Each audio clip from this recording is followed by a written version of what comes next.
Hello everyone, this is Mohit Advocate from the Merit Law Group and welcome back to another video. And in this lecture we will study भारतीय नागरिक सुरक्षा संहिता 2023. ठीक है, इससे पहले वाले लेक्चर्स में हमने फ्रॉम सेक्शन 1 टू सेक्शन 143 हम कर चुके हैं. ठीक है, और आज हमें चैप्टर 10 स्टार्ट करना जो कि बताता है order for maintenance of wives children and parents. कि अब मेंटेनेंस का ऑर्डर कर दिया जाएगा मजिस्ट्रेट साहब द्वारा, और मेंटेनेंस किसको मिलेगा? पत्नियों को, ठीक है, बच्चों को और माता पिता को. ठीक है, तो ये हमारा चैप्टर 10 पढ़ेंगे और इसमें प्रोविजंस हैं फ्रॉम सेक्शन 144 टू सेक्शन 147 हम पढ़ने वाले हैं आज. ठीक है, तो इससे पहले हमने चैप्टर 9 का एक सेक्शन जो कि सेक्शन 142 था वो कल छोड़ दिया था, क्योंकि हमारी क्लास 1 घंटे 20 मिनट की कल ऑलरेडी हो चुकी थी, तो हमने सेक्शन 142 को छोड़ दिया था. तो उसको हम पहले चैप्टर 10 के प्रोविजंस रीड करने से पहले हम पहले सेक्शन 142 को रीड कर लेते. देखिए अब क्या कहता है ये सेक्शन 142 मैं रीड कर रहा हूँ without wasting a further second, जो कि बताता है power to release persons imprison for failing to give security. की शक्ति है उन व्यक्तियों को छोड़ने की जो व्यक्ति सिक्योरिटी नहीं दे पा रहे थे, अच्छा व्यवहार रखने की और पब्लिक ट्रांक्विलिटी को डिस्टर्ब वो नहीं करेंगे. ऐसे के लिए जज साहब ने सेक्शन 136 में उन्हें ऑर्डर कर दिया था कि तुम सिक्योरिटी दो, और वो व्यक्ति विफल हो गए थे, तो जज साहब ने उन्हें अंदर कर दिया था प्रिजन में कि तुम हमारे अंदर रहो क्योंकि तुमने डिफॉल्ट कर दिया, तुम सिक्योरिटी नहीं दे पा रहे हो. तो अब शक्ति है उन्हीं जज साहब की उसको जिसको सिक्योरिटी देने के लिए बोला था उसको रिलीज़ कर दिया जाएगा. देखिए हम सेक्शन 142 का बॉडी पढ़ते हैं. देखिए sub section 1, whenever the district magistrate in the case of an order passed by an executive magistrate under section 136. अब सारा का सारा खेल यहाँ पर क्लियर हो जाता है कि सेक्शन 125 के बाद वाले मतलब सेक्शन 126 से लेके सेक्शन 141 तक जो भी ऑर्डर पास होते हैं वो एग्जीक्यूटिव मैजिस्ट्रेट ही पास करते हैं. और यही कह रखा है कि किसी एग्जीक्यूटिव मैजिस्ट्रेट ने मतलब कार्यपालिका के ही मैजिस्ट्रेट साहब होते हैं, ठीक है, एग्जीक्यूटिव मैजिस्ट्रेट होते हैं जो कि कार्यपालिका का हिस्से हैं. एग्जीक्यूटिव मैजिस्ट्रेट ने एक ऑर्डर पास किया था और सेक्शन 136 के अंतर्गत एक ऑर्डर पास किया था. अब सेक्शन 136 मैंने आपको बता दिया क्या कह रहा है कि एग्जीक्यूटिव मैजिस्ट्रेट ने एक व्यक्ति को बुलाया था और उससे पूछा था कि बताओ तुम्हें क्यों सिक्योरिटी नहीं भरनी चाहिए और क्यों तुम शांति भंग करने वाले हो, तो हमें बताओ कि तुम क्या शांति भंग नहीं करने वाले थे. तो अगर वो उचित जवाब नहीं दे पाया तो उसको सिक्योरिटी भरने के लिए सेक्शन 136 में ऑर्डर कर दिए जाते थे एग्जीक्यूटिव मैजिस्ट्रेट द्वारा. अब क्या रहा है, अब सेक्शन 142 का सबसेक्शन 1 में दोबारा पढ़ रहा हूँ. देखिए whenever the district magistrate in the case of an order passed by an executive magistrate under section 136. जब कभी भी जिला अधिकारी साहब क्या करते हैं, एक उनके पास केस पहुंचता है, और केस वो कौन सा पहुंचता है कि एक केस में ऑर्डर पास किया था एग्जीक्यूटिव मैजिस्ट्रेट ने सेक्शन 136 में. तो अब देखिए और the chief judicial magistrate in any other case, या फिर चीफ जुडिशियल मैजिस्ट्रेट अब कौन से केस में देखेंगे जिसमें कि अन्य मैजिस्ट्रेट ने मतलब जुडिशियल मैजिस्ट्रेट ने कोई ऑर्डर पास किया था, तो उसमें कौन देखेगा, उसमें देखेंगे चीफ जुडिशियल मैजिस्ट्रेट देखेंगे. ठीक है, कोई ऑर्डर सेक्शन 136 के अंतर्गत, ठीक है, अब सेक्शन 136 के अंतर्गत judicial magistrate of first class का ऑर्डर पास कर सकते हैं सेक्शन 125 में जब वो कन्विक्ट कर रहे हैं. ठीक है, तो वो केस जाता है चीफ जुडिशियल मैजिस्ट्रेट के पास, ठीक है, और एग्जीक्यूटिव मैजिस्ट्रेट का केस जाता है डीएम के पास, जिला अधिकारी के पास. तब आप देखिए क्या होता है, is of opinion that any person imprisonment for failing to give security under this chapter. तो डीएम साहब के ओपिनियन में, राय में, और चीफ जुडिशियल मैजिस्ट्रेट की राय में वे यह राय बना लेते हैं कि एक व्यक्ति जो कि जेल में है, जिसको कि कारागार में बंद कर रखा है, और सिर्फ यूँ करा क्योंकि उसने सेक्शन 136 के अंतर्गत सिक्योरिटी नहीं भरती. ठीक है,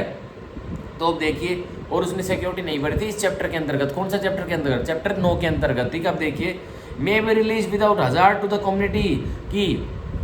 उस व्यक्ति को जो कि इस चैप्टर 9 के अंतर्गत जेल में बंद है और उसने सिक्योरिटी नहीं दी थी, वो विफल हो गया था, तो उसको छोड़ दिया जाए. और उसको क्यों छोड़ दिया जाए? क्योंकि वो कोई समुदाय के लिए खतरा नहीं है. अब देखिए और टू एनी अदर पर्सन, या समुदाय को वो खतरा नहीं है अब, या फिर और किसी अन्य व्यक्ति को लिए वो अब खतरा नहीं है, तो उसको छोड़ दिया जाए, रिलीज कर दिया जाए. देखिए he may order such person to be discharge. तो अब ऊपर तो अब सेक्शन 142 के इंडेक्स में तो रिलीज वर्ड लिखा हुआ है, पर मेन बॉडी में अब क्या लिखा हुआ है, ही में order such person to be discharge. अब डिस्चार्ज कर दिया जाएगा उस व्यक्ति को जो विफल हो गया था सिक्योरिटी देने में, सेक्शन 136 के अंतर्गत ऑर्डर हुआ था और वो विफल हो गया था. तो अब डीएम साहब, ठीक है, और या फिर चीफ जुडिशियल मैजिस्ट्रेट साहब ही उस व्यक्ति को जो कि जेल में बंद है क्योंकि उसने सिक्योरिटी नहीं दी थी शांति बनाए रखने के लिए और गुड बिहेवियर के लिए और जनता जनार्दन में शांति बनाए रखने के लिए, तो उस व्यक्ति को अब डिस्चार्ज कर दिया जाएगा. तो डिस्चार्ज वर्ड को आप गोला लगा लीजिए, ठीक है। और मे को भी आप, और सॉरी डिस्चार्ज वर्ड को आप गोला लगा लीजिए। और ये जो ही मे, तो ये जो मे है इसके आगे आप लिख लीजिए DM, ठीक है, या CGM, ठीक है। तो ये लिख लीजिए आप, ये बहुत ज़रूरी है। अब ये वगैरह हो गया सब सेक्शन 1 ऑफ सेक्शन 142। अब हम पढ़ेंगे सब सेक्शन 2, जो कि बताता, देखिए, whenever any person has been imprisonment for failing to give security under this chapter. तो चैप्टर 9 के अंतर्गत एक व्यक्ति विफल हो गया था, उसने सिक्योरिटी नहीं दे पाया था वो, जैसा कि उसको ऑर्डर में कोई ऑर्डर हो गया होगा सेक्शन 125 से लेकर सेक्शन 141 के अंतर्गत, और उसको बोला होगा कि सिक्योरिटी तो, और वो नहीं दे पाए, वो विफल हो गया। तो अब देखिए क्या होगा, द हाई कोर्ट और कोर्ट ऑफ सेशन और where the order was made by any other court. तो उच्च न्यायालय या फिर सत्र न्यायालय, उच्च न्यायालय हाई कोर्ट और सत्र न्यायालय मतलब कोर्ट ऑफ सेशन, और where the order was made by any other court, और या कोई और अन्य अदालत है जिसने एक ऑर्डर मेड किया था। तो देखिए district magistrate in the case of an order passed by an executive magistrate under section 136, और सेक्शन 136 में एक ऑर्डर एग्जीक्यूटिव मैजिस्ट्रेट ने पास किया था, एक व्यक्ति को अंदर कर दिया था, प्रिजन में कर दिया था। तो अब उसके लिए डिस्ट्रिक्ट मैजिस्ट्रेट देखेंगे, संभालेंगे, क्या संभालेंगे, और the chief judicial magistrate any other case, और चीफ जुडिशियल मैजिस्ट्रेट कौन से केस में, जब जुडिशियल मैजिस्ट्रेट सेकंड क्लास या जुडिशियल मैजिस्ट्रेट फर्स्ट क्लास कोई ऑर्डर पास करता है 136 के अंतर्गत, तो अब चीफ जुडिशियल मैजिस्ट्रेट उसको संभालेंगे। अब क्या संभालेंगे, may make an order reducing the amount of the security. तो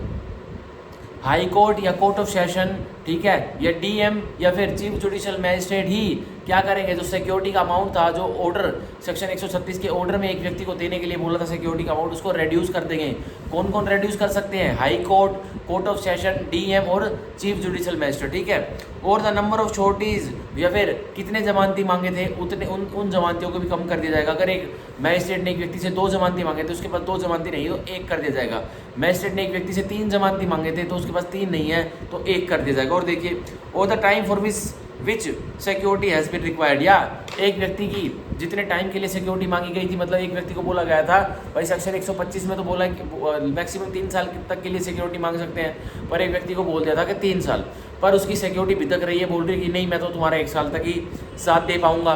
तो अब वो व्यक्ति कौन व्यक्ति जो एग्रीव्ड है वो एप्लीकेशन लगाएगा और अब कम भी कर दिया जाएगा। और अब अगर मैजिस्ट्रेट ने, जुडिशियल मैजिस्ट्रेट फर्स्ट क्लास ने 3 साल का ऑर्डर किया है सेक्शन 125 के अंतर्गत, तो एप्लीकेशन वो व्यक्ति एग्रीड पर्सन कहाँ लगाएगा,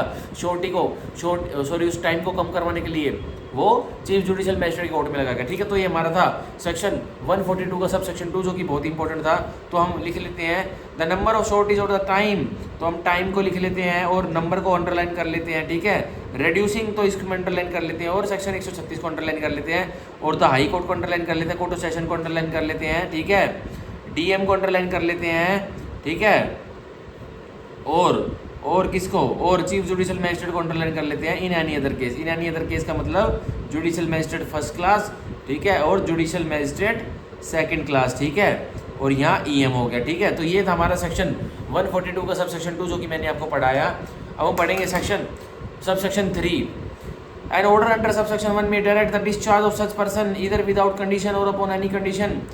विच सच पर्सन एक्सेप्ट्स। तो जो सब सेक्शन 1 में एक ऑर्डर मेड होगा, तो उस ऑर्डर में यह लिखा हुआ कि जो व्यक्ति अंदर है जिसने की सिक्योरिटी नहीं दे पाया था सेक्शन 136 के अंतर्गत, उस व्यक्ति को डिस्चार्ज कर देता है। और डिस्चार्ज उसका या तो कुछ शर्तों के साथ हो सकता है या बिना कुछ शर्तों के साथ हो सकता है, और जो शर्त होंगी तो वो व्यक्ति एक्सेप्ट करेगा तभी उसको डिस्चार्ज किया जाएगा। अगर वो एक्सेप्ट नहीं कर रहा तो शर्तें कोई नहीं मायने नहीं रखेगी, उसको अंदर ही रखा जाएगा। एक व्यक्ति को मतलब मान के चलिए सेक्शन 142 के सब सेक्शन 1 में, ठीक है, डिस्ट्रिक्ट मैजिस्ट्रेट या चीफ जुडिशियल मैजिस्ट्रेट ने ऑर्डर कर दिया कि एक व्यक्ति को भाई डिस्चार्ज कर रहा हूँ मैं, जो सिक्योरिटी नहीं दे पाया था, ठीक है। तो अब उस व्यक्ति पर डिस्ट्रिक्ट मैजिस्ट्रेट या चीफ जुडिशियल मैजिस्ट्रेट कुछ कंडीशंस लगा कर डिस्चार्ज कर सकते हैं या बिना कंडीशंस लगाए होगी उसको डिस्चार्ज कर सकते हैं, ठीक है। तो ये था हमारा सेक्शन 142 का सब सेक्शन 3। हम पढ़ेंगे सब सेक्शन 4, जो कि बताता है, सेक्शन 143 का सब सेक्शन 3 का प्रोवाइजो पढ़ेंगे हम। देखिए, provided any condition impose shall cease to be operative when the period for which such person was ordered to give security has expired. तो अब एक व्यक्ति को जिसने सिक्योरिटी नहीं दी थी उसको अंदर कर दिया था, उसको जेल में भेज दिया था। पर अब DM साहब ने या फिर चीफ जुडिशियल मैजिस्ट्रेट साहब ने उसको डिस्चार्ज कर दिया और उसके ऊपर कुछ कंडीशन लगा दी कि मैं तेरे को छोड़ तो रहा हूँ पर ये तेरे ऊपर कंडीशन है, ये कुछ शर्त है जो तेरे को फॉलो करनी पड़ेगी। अब मान के चलिए ओरिजिनली एग्जीक्यूटिव मैजिस्ट्रेट साहब ने उसको एक व्यक्ति पर टाइम लगाया था कि तू भाई 1 साल तक के लिए ऑब्जर्व करेगा, मतलब तू 1 साल तक के लिए तू बॉन्ड भरेगा, और वो 1 साल तक के लिए बॉन्ड नहीं भर पाता, मतलब फिर उसको अंदर कर दिया जाता है। फिर अब 2 महीने वो अंदर रहता है, फिर डीएम साहब उसको 2 महीने जैसे गुजरते हैं तो उसको बाहर कर देते हैं, मतलब जेल से बाहर निकाल देते हैं। और अब उसके अब एग्जीक्यूटिव मजिस्ट्रेट साहब ने तो उसको 1 साल के लिए अंदर किया था, मतलब 1 साल के लिए बोला था कि तुम सिक्योरिटी भरो, पर 2 महीने में अब डीएम साहब ने उसको बाहर निकाल दिया अकॉर्डिंग टू सेक्शन 142 सबसेक्शन 1। पर अब उसके ऊपर कंडीशंस भी लगा दी। पर यही कह रहा कि अब जो समय था, जो एग्जीक्यूटिव मजिस्ट्रेट साहब ने 1 साल का समय डाला था, तो जो डीएम साहब की कंडीशंस है ना, वो उस 1 साल के समय तक के लिए ही होगी, उससे ज़्यादा के लिए नहीं होगी, ठीक है। और उसके ज़्यादा के समय के लिए नहीं हो चलेंगी वो कंडीशंस डीएम साहब की, वो इनऑपरेटिव हो जाएगी, ठीक है। तो ये था हमारा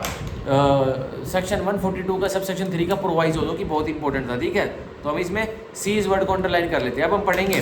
सेक्शन 142 का सब सेक्शन 4, जो कि बताता है द स्टेट गवर्नमेंट में prescribe by rules the conditions upon which the conditional discharge में बी मेड। अब जो डीएम साहब और जो चीफ जुडिशियल मजिस्ट्रेट साहब एक व्यक्ति का जो कि सिक्योरिटी नहीं दे पाया था और वो जेल काट रहा है, मतलब एग्जीक्यूटिव मजिस्ट्रेट साहब ने उसको बोला था कि भाई कुछ सिक्योरिटी भरो, क्योंकि तुम जनता जनार्दन में शांति भंग करने वाले हो, या तुम अच्छा व्यवहार रखोगे तुम सिक्योरिटी भरो, तो वो नहीं भरता है। तो एग्जीक्यूटिव मजिस्ट्रेट साहब या जुडिशियल मजिस्ट्रेट फर्स्ट क्लास साहब उसको अंदर कर देते हैं, जेल में कर देते हैं। तो अब यही कह रहा है, अब डीएम साहब या फिर चीफ जुडिशियल मजिस्ट्रेट साहब अब उसको छोड़ देते हैं, तो उसको छोड़ने को क्या बोलेंगे? उसको छोड़ने को बोलेंगे कंडीशनल डिस्चार्ज बोलेंगे। तो अब यही कह रखा है कि राज्य सरकार नियम बना देगी कि क्या वो शर्तें होनी चाहिए जिसके तहत कंडीशनल डिस्चार्ज एक अपराधी का होगा जो सिक्योरिटी देने में असमर्थ था, सेक्शन 136 के अंतर्गत, ठीक है। तो हम सब सेक्शन 4 में कंडीशनल डिस्चार्ज को अंडरलाइन कर लेते हैं, ठीक है। अब जो डीएम साहब और चीफ जुडिशियल मजिस्ट्रेट साहब एक व्यक्ति को छोड़ते हैं जो कि सिक्योरिटी नहीं दे पा रहा था, तो उसके डिस्चार्ज को हम लीगली तौर पर कंडीशनल डिस्चार्ज बोलते हैं। अब देखिए, अब हम पढ़ेंगे सब सेक्शन 5, जो कि बताता है if any condition upon which any person has been discharge. अगर तो डीएम साहब ने और चीफ जुडिशियल मजिस्ट्रेट साहब ने किसी शर्त पर एक व्यक्ति को छोड़ा था, ठीक है, in opinion of the district magistrate in the case of an order pass by executive magistrate under section 136। और अब जिला अधिकारी साहब की राय में, जबकि एक ऑर्डर पास किया था एग्जीक्यूटिव मजिस्ट्रेट साहब ने सेक्शन 136 के अंदर, पर जिला अधिकारी डीएम डिस्ट्रिक्ट मजिस्ट्रेट की राय में क्या होता है, और the chief judicial magistrate any other case, और अगर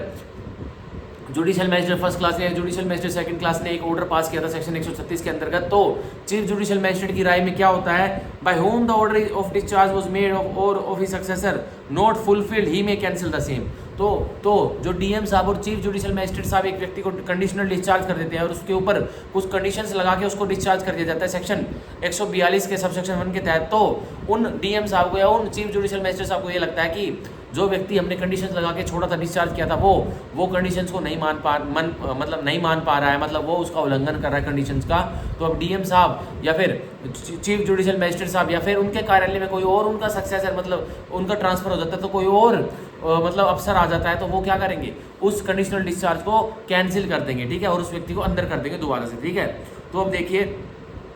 तो सब सेक्शन 5 यहाँ हुआ। आप पढ़ेंगे सेक्शन 142 का सब सेक्शन 6, जो कि बताता है where a conditional order of discharge has been cancel. अब जहाँ एक कंडीशनल ऑर्डर जो डिस्चार्ज का था वो रद्द कर दिया गया, मतलब कैंसिल कर दिया गया, तो अब देखिए अंडर सब सेक्शन 5, और कंडीशनल ऑर्डर डिस्चार्ज का कहाँ रद्द होता है, सब सेक्शन 5 के अंतर्गत, ठीक है, सब सेक्शन 5 के अंतर्गत, ठीक है। अब आप देखिए क्या होता है, सच पर्सन में be arrested by any police officer without warrant. तो अब वो व्यक्ति जिसको डीएम साहब ने और चीफ जुडिशियल मजिस्ट्रेट साहब ने छोड़ा हुआ था, जिसने की सिक्योरिटी भी नहीं भरी थी और सेक्शन 136 के मतलब सेक्शन 136 के उसके खिलाफ ऑर्डर हुए पड़े थे और उसको अंदर भी कर रखा था, पर डीएम साहब ने और चीफ जुडिशियल मजिस्ट्रेट साहब ने उसको छोड़ रखा था और कंडीशंस लगा के छोड़ दिया था। अब सब सेक्शन 5 में वो व्यक्ति कंडीशंस को फुलफिल नहीं करता, तो उसको अब बोल रहे हैं सब सेक्शन 6 में कोई भी पुलिसकर्मी उस व्यक्ति को जो कंडीशंस एक कंडीशनल डिस्चार्ज की फुलफिल नहीं कर पाता, उसको कोई भी पुलिसकर्मी गिरफ्तार कर लेगा और विदाउट वारंट कर लेगा, मतलब कोई वारंट दिखाने की जरूरत नहीं है। अब देखिए, and shall thereupon be produced before the district magistrate in the case of an order passed by the executive magistrate under section 136। और अब उस व्यक्ति को डिस्ट्रिक्ट मजिस्ट्रेट साहब के सामने प्रोड्यूस किया जाएगा, भले ही उसको सिक्योरिटी देने का ऑर्डर एग्जीक्यूटिव मजिस्ट्रेट ने 136 के अंतर्गत काटा हो, ठीक है, और द चीफ जुडिशियल मजिस्ट्रेट यानी अदर केस, और उसको या तो चीफ जुडिशियल मजिस्ट्रेट के सामने पेश किया जाएगा उस व्यक्ति को जो कि वोलेशन करता है, जब उसको डिस्चार्ज कर दिया जाता है तो कंडीशंस की वोलेशन करता है। तो जब एनी अदर केस, मतलब चीफ अगर जुडिशियल मजिस्ट्रेट फर्स्ट क्लास ने या जुडिशियल मजिस्ट्रेट सेकंड क्लास ने एक व्यक्ति को सिक्योरिटी देने के लिए बोला था सेक्शन 136 में और वो सिक्योरिटी नहीं देता है, लेकिन फिर भी दया पाकर डीएम साहब या चीफ जुडिशियल मजिस्ट्रेट साहब उसको छोड़ देते हैं और फिर उसको बोल देते हैं कि यह तेरा कंडीशनल डिस्चार्ज है और तू इन शर्तों को, इन कंडीशंस को फुलफिल करियो, ठीक है, वो नहीं करता फुलफिल, तो सब सेक्शन 5 में उसका कंडीशनल डिस्चार्ज कैंसिल हो जाता है और सब सेक्शन 6 में उसको गिरफ्तार कर लिया जाता है। तो उसको प्रोड्यूस कहाँ किया जाएगा? अगर एग्जीक्यूटिव मजिस्ट्रेट ने ऑर्डर काटा था, ठीक है, 136 के तहत, तो उसको डीएम साहब के सामने प्रोड्यूस किया जाएगा। अगर जुडिशियल मजिस्ट्रेट फर्स्ट क्लास ने ऑर्डर काटा था सेक्शन 136 के अंतर्गत, तो उसको चीफ जुडिशियल मजिस्ट्रेट के सामने प्रोड्यूस किया जाएगा। ठीक है, तो हमारे सब सेक्शन 6 में सीधा सीधा क्या होगा? हम प्रोड्यूस को अंडरलाइन कर लेते हैं और अरेस्टेड को अंडरलाइन कर लेते हैं, by any police officer without warrant इसको अंडरलाइन कर लेते हैं। तो ये हमारा सब सेक्शन 6 था, सेक्शन 142 का, जो कि बहुत इंपॉर्टेंट है। इससे क्वेश्चन 100% पीटीई एग्जाम में बन सकते हैं। ठीक है, अब हम पढ़ेंगे सेक्शन 142 का सब सेक्शन 7, जो कि बताता है unless such person give security in accordance with the terms of the original order. अगर तो वो व्यक्ति जिसको आप गिरफ्तार कर लिया जाता है एक पुलिसकर्मी द्वारा विदाउट वारंट, क्योंकि उसने डिस्चार्ज ऑर्डर की अवहेलना की थी, मतलब फुलफिल नहीं किया था कंडीशंस को, तो देखिए क्या कह रहा है, unless such person give security, अन्यथा तो आप वो व्यक्ति सिक्योरिटी दे देता तो ठीक है, इन accordance with the term of the original order. और सिक्योरिटी वो कैसे देगा? जैसे कि उसका ओरिजिनल ऑर्डर सेक्शन 136 के अंतर्गत उसको ओरिजिनल जो सिक्योरिटी देने के लिए बोला था, अगर वो सिक्योरिटी वैसे देता तो ठीक है, नहीं तो देखिए क्या होगा, for the unexpired portion of the term. और कितने बचे हुए? जो अनएक्सपायर्ड पोर्शन है ना उसका, जो उसने काटा नहीं है, मतलब उसने सिक्योरिटी नहीं दी, तो उसको उसने सिक्योरिटी नहीं दी तो उसको भाई जेल काटनी पड़ेगी। तो वही कह रहा है जितनी उसने जेल काटी उसकी उतनी सिक्योरिटी तो माइनस कर देंगे, मतलब वो कैलकुलेट हो जाएगी। और उतने अनएक्सपायर्ड टर्म के लिए उसने सिक्योरिटी नहीं दी, फिर भी तो अब क्या होगा देखिए, for which he was in the first instance committed और ऑर्डर टू बी डिटेन। और जिस व्यक्ति को फर्स्ट इंस्टांस में वो सिक्योरिटी नहीं दे पा रहा था पूरे टर्म के लिए, तो उसको अंदर कर दिया था, प्रिजन में कर दिया था। अब वो व्यक्ति डीएम साहब ने या चीफ जुडिशियल मजिस्ट्रेट साहब ने उसको छोड़ दिया था बाहर, उसको डिस्चार्ज दे दिया था, कंडीशनल डिस्चार्ज। अब वो व्यक्ति कुछ अवहेलना करी तो उसको दोबारा अंदर कर दिया। अंदर करा नहीं है, अभी उसको बोल रहे हैं कि तुम भाई जो तुम्हारा अनएक्सपायर्ड टर्म था, जो तुमको अंदर काटना डिटेंशन में, क्या तुम सिक्योरिटी दोगे? तो अब वो व्यक्ति क्या करता है देखिए, such portion being deemed to be a period equal to the period between the date of the breach of the conditions of discharge and the date on which except for such conditional discharge he would have been entitled to release। तो ये कह रहा है कि जब तक के लिए उसने कंडीशंस को माना था, जब तक का पीरियड तो नहीं, मतलब उसका कैलकुलेट नहीं होगा, मतलब उसका कैलकुलेट होगा किसमें कि वो भाई शांति बनाए हुए है। और जब तक के लिए उसने कंडीशंस के बाद, मतलब कंडीशंस को फुलफिल नहीं किया, तो उसके बाद का पीरियड उसका कैलकुलेट नहीं होगा, तो उसको डिटेंशन में रखा जाएगा। अगर वो सिक्योरिटी देता तो नहीं रखा जाएगा। अब देखिए, district magistrate in the case of the order pass by the executive magistrate under section 136 or the chief judicial magistrate in any other case may remand such person to prison to undergo such an expired portion. अब वो व्यक्ति जिसको conditional discharge पे DM साहब ने या CGM chief judicial magistrate साहब ने छोड़ा था और उसको कंडीशनल डिस्चार्ज पे कुछ कंडीशंस लगा के छोड़ दिया था, मतलब डिस्चार्ज कर दिया था। अब वो व्यक्ति क्या करता है, थोड़े दिन तो कंडीशंस को फुलफिल करता है, तो वो पीरियड तो था तो उसका वो माना जाएगा कि भाई ये हाँ इसने फुलफिल किया, इसने कंडीशंस को माना है। और उस पीरियड के बाद, मतलब कुछ समय के बाद, अगर वो फिर से दादागिरी करता है, फिर से शांति भंग करने की कोशिश करता है या फिर से पब्लिक ट्रांक्विलिटी को डिस्टर्ब करता है, तो उसको क्या किया जाएगा, उसको अनएक्सपायर्ड पीरियड के लिए डीएम साहब या चीफ जुडिशियल मजिस्ट्रेट साहब क्या कर देंगे, अंदर भेज देंगे, प्रिजन में भेज देंगे कि तुम अपना जो तुमने सिक्योरिटी नहीं दी थी सेक्शन 136 के ऑर्डर के तहत, बॉन्ड या बेल बॉन्ड नहीं भरा था, तुम अंदर जाके तो तुम्हारा अनएक्सपायर्ड टर्म रह गया वो काट के आओ और फिर बाहर आओ। ठीक है, तो ये था हमारा सेक्शन 142 का सब सेक्शन 7, जो कि बहुत इंपॉर्टेंट था। अब देखिए सब सेक्शन 8,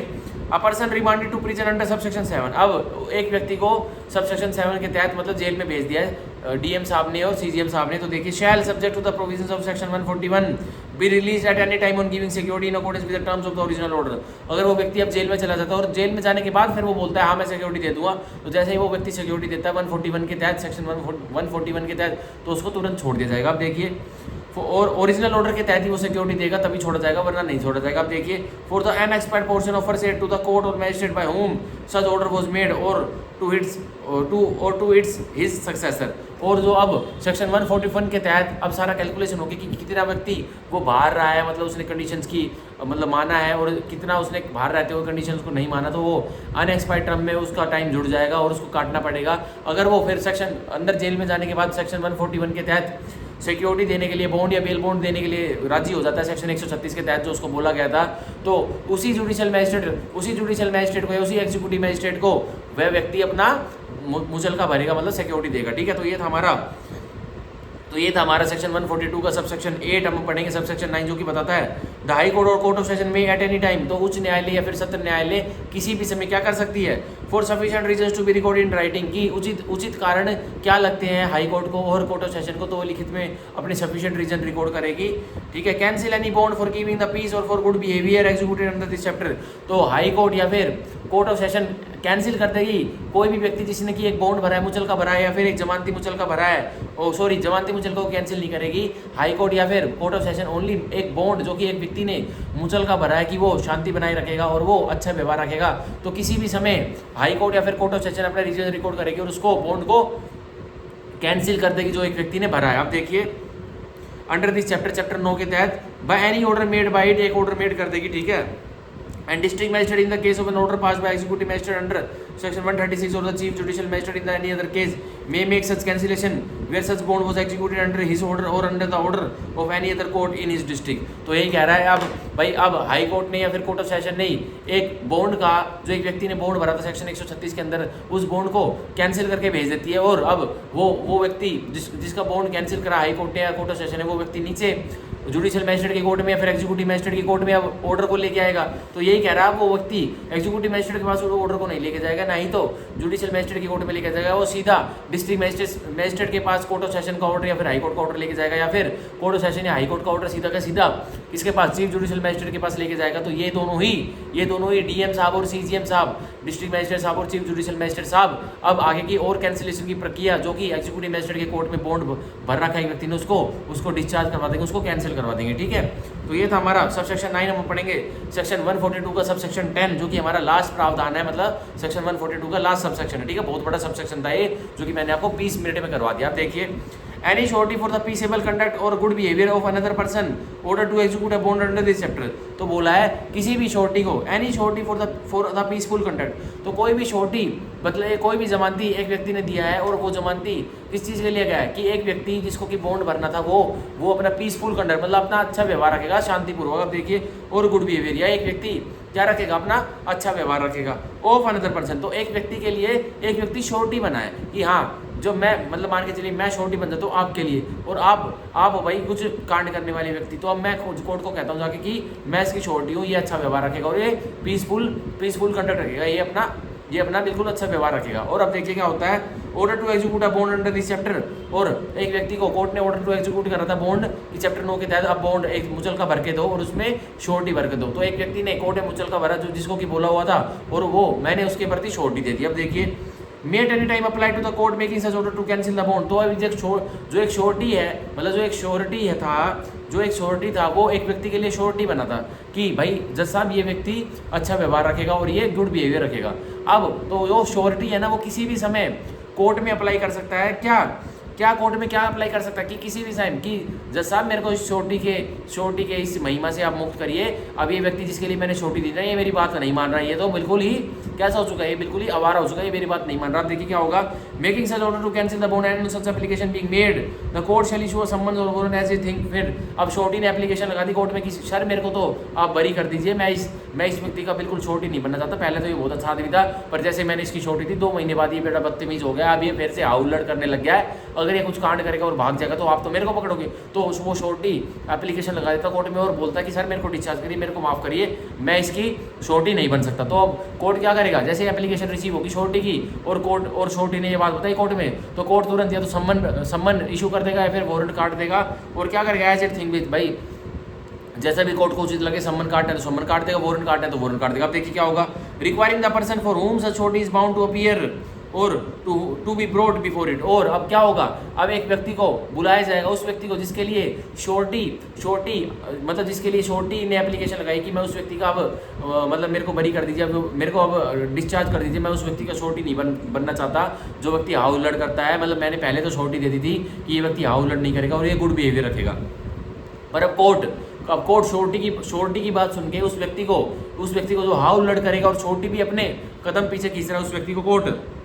सम्मन भेज के या फिर वारंट भेज के कोर्ट में बुलवा लेगी, और क्या बोलेगी, और अब उसको बस कोर्ट में बुला लेगी और बोलेगी हाँ भाई नई श्योरिटी ढूंढ लो। ठीक है, तो ये था हमारे सेक्शन 142 का सब सेक्शन 10 की। सब सेक्शन 10 में क्या होता है कि श्योरिटी एप्लीकेशन लगा के अपने आप को श्योरिटी शिप से डिस्चार्ज मतलब अपने आप को अलग कर सकता है कि मैं इस अक्यूज की, मैं इस अपराधी की, जिसको कि आपने सेक्शन 137 के अंतर्गत ऑर्डर कराया है श्योरिटी देने के लिए, मैं इसकी श्योरिटी मतलब सिक्योरिटी देने के लिए, और मैं इसकी श्योरिटी हूँ, जमानती हूँ, तो मैं इसके प्रति श्योरिटी नहीं दे सकता। मैंने पहले तो दे दी थी, पर मेरे को अब समझ में आ गया मैंने गलती कर दी थी, आप मेरे को सर छोड़ दीजिए इसकी, मैं इसकी श्योरिटी नहीं बनना चाहता। तो अब सेक्शन 142 के सबसेक्शन 10 में श्योरिटी अपने आप को अलग करवा सकता है, ठीक है, एप्लीकेशन लगा के। तो इसको मार्क कर लेते हैं, इसको मार्क कर लेते हैं, ठीक है, इसको मार्क कर लेते हैं, ठीक है। और सबसेक्शन 10 के सामने लिख लेते हैं surety can put application to cancel itself as surety, ठीक है, एज श्योरिटी। तो ये अब हमारा हुआ सेक्शन 142 ऑफ द BNSS, जो कि मैंने आपको बहुत ही संक्षेप में और बहुत ही अच्छी तरह हिंदी में इंटरप्रिटेशन और इसकी हर पॉसिबल ट्रांसलेशन बताई, ठीक है। जैसे कि कल मैंने बताया था कि BNSS का जब मैंने करवा रहा था, मैं सेक्शन कल वैसे मैंने 142 छुड़वा दिया था, और मैंने बोला था कि 143 छोटा सा है, क्योंकि हमारी 1 घंटे 5-10 मिनट की क्लास हो गई थी, तो मैंने बोला था 142 भाई 20-25 मिनट का सेक्शन है, ठीक है। और अब देख लो आप, अगर मैं कल वो करवाता और कल मेरे अंदर एनर्जी भी नहीं बची हुई थी, तो देख लो आपको कम से कम 1.5 घंटे की वीडियो हो जाती है। अब मैंने आराम से करवा दिया, आज मेरे अंदर पूरी एनर्जी भी थी, और अब मैंने आपको सेक्शन 142 ऑफ द BNSS अच्छी तरह बता दिया, ठीक है। इसी के तहत हमारा चैप्टर 9 पूरा होता है, जिसमें कि हमने प्रावधान पढ़े, हमने कौन कौन से प्रावधान पढ़े, सेक्शन 125 से लेके सेक्शन 143 के हमने प्रावधान पढ़े, ठीक है। हमने चैप्टर 9 पूरा कर लिया है, हमने 3-4 क्लासेस ली हैं, और हमने चैप्टर 9 के BNSS के प्रावधान 125 टू सेक्शन 143 अच्छी तरह से कर लिए हैं। और आज हम अपना नेक्स्ट चैप्टर, जो कि चैप्टर 10 है, जो कि बताता है order for maintenance of wives, children and parents. मतलब अब जज साहब खर्चे का ऑर्डर मतलब एक व्यक्ति को, एक पुरुष को बोल देंगे कि तुम खर्चा दो, किसको खर्चा दो, तुम अपनी पत्नी को खर्चा दो, तुम अपने बच्चों को खर्चा दो, और तुम अपने माता पिता को खर्चा दो। तो अब वो हम chapter 10 of the BNSS, chapter 10 of the BNSS में वो प्रावधान पढ़ेंगे, जो कि है सेक्शन 144 से लेके सेक्शन 147 तक, जो कि बहुत इंपॉर्टेंट प्रावधान है, ठीक है। सो इससे पहले मैं पढ़ने से पहले एक सिप पानी की पी लेता हूँ, ठीक है।